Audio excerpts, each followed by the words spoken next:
Yaoundé, 8 avril 2026. Au ministère de la Recherche scientifique et de l'Innovation, on ne se contente pas de scruter les éprouvettes, on dessine le futur. Sous l'impulsion de Madame le ministre Madeleine Chouinte, le mois de la recherche bat son plein. Aujourd'hui, le curseur est mis sur une révolution qui ne dit pas son nom, mais qui s'écrit en 2 lettres. IA. L'intelligence artificielle s'invite aux cheveux des Camerounais. Le thème est ambitieux. Le décor est planté par le professeur Ebele Etame Rebecca, secrétaire général au Minerési. Mais le chef d'orchestre du jour, c'est lui. Jean Guinloga, le promoteur de Matipla Digital Health, est venu avec une promesse: faire passer notre santé du mode réaction au mode anticipation. Diabète, hypertension, AVC et j'en passe. Au lieu de subir la facture, l'idée est de briser la structure de la maladie avant qu'elle ne nous fracture. Avec Matipla, le carnet de santé ne s'égare plus entre 2 tiroirs. Il loge dans votre poche au cœur d'une application. Aujourd'hui, vous téléchargez l'application. Vous créez votre compte. Une fois que votre compte est créé, vous avez un carnet numérique qui est automatiquement créé, un carnet de vaccination qui est automatiquement généré.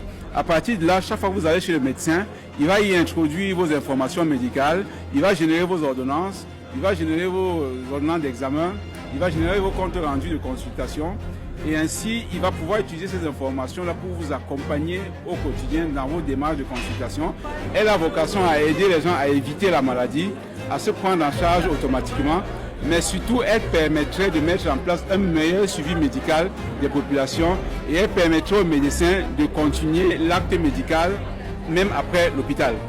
Réduire les coûts, gagner en vitesse et surtout, ne plus laisser le médecin seul face à la montagne des données. Un carnet numérique, un suivi obstétrical pour les futures mamans et même un œil sur la santé en entreprise. Si pour certains, l'IA ressemble à de la sorcellerie pour les blouses blanches, c'est une bénédiction bien réelle. Le docteur Aboubakar Diallo, cardiologue, fait partie des pionniers. Pour lui, cette innovation est devenue le meilleur allié du stéthoscope. En tant que médecin, pour mon bien, c'est déjà la collecte. De savoir que des malades qui sont suivis, on collecte les données des malades suivis déjà. On pourra avoir affaire à... On pourra utiliser ces données dans le temps. On va faire ressortir déjà la prévalence de certaines affections cardiovasculaires, notamment l'hypertension artérielle, notamment faire ressortir ceux qui sont suivis et ceux qui sont contrôlés.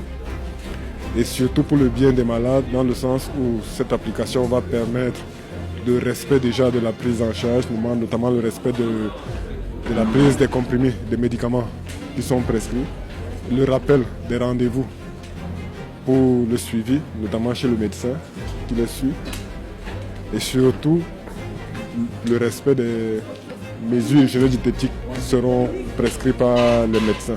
Le Cameroun, leader africain de la santé digitale, le rêve est permis. Le logiciel est écrit entre algorithme de pointe et volonté souveraine. Le Minerési vient de confirmer une chose. En 2026, la recherche camerounaise n'a plus seulement des idées, elle a des solutions.